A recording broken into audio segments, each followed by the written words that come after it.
diyaarad la sheegay inay wadatay magaca Somali Airlines ayaa waxaa la sheegay inay si lama filaan ah ugu degatay waddanka Israa'iil taas oo la sheegay maalmihii ugu dambeeyay in ay arintani tahay arin lama filaan ah isla markaana ummadda Soomaaliyeed ay rumayso weysay haddaba arintaasi ayaa waxaa waraysi ka bixiyay mulkiilaha diyaaraddaasi oo ah nin Soomaali ah waana kan asigoo ka warbixinaya dabasho aan baan isleena falan si sheegareeya muuqaalka si ay dad badan oo xogta raadinaya ay u gaarto commentiga iyo like-na noogu dadaala oo maasantiin Boeing 737-200 Okay, diyaaradda yaa iskale diyaaradda Hala Airline iskale Hala Airline adiga iskale mulkiilaheediya soo ma way marka bal nooga waran sida ay ku tagtay Israa'iil waxay ku tagtay waxay ka baxday Nairobi ka baxday from Nairobi Egypt Sabra Jordan marka maxay siday diyaaraddu halka geysay walaal jaatar falaadada wadana waa gartay marka diyaaraddu halkay ka diiwaan gashan tahay ma magaca Somali Airlines bay ku duushaa bal faahfaahiniga sii Kenya waxay ku duushaa magaca FY Kenya 5Y waa gartay marka yaa waday oo adii kaa kireystay diyaaradda waxaa ay kireystay kabtan oo la yiraahdo kabtan Tinga marka ii yara faahfaahi muxuu ku yiri meesha uu socdo makaala hadla intuusan duulin wuxuu yiri diyaaradda wanaha jaatar faladan haysta oo ah Entebbe Egypt Sabra Jordan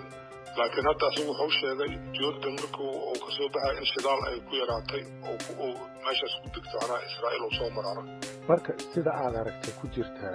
social media waxa weeyaan diyaarad ku socota magaca Somali Airlines ay halkaas tagtay sidaas ma saxba mise xogta waxba ka qaldan waa total waa qalad sababtay tahay wixii waa qoraal adduunka dhammaanta la joogo macnaha waxa uu qof oo jaahil ma jirto laakiin haddii la iska indhatira waa guuridiina diyaaradan 5Y hadday macnaha Somali Airlines amba xayda Somali Civil Aviation magaca ay ugu qoran tahay ay jiri lahayd macnaha sabab loo inkira ma jirto Soomaa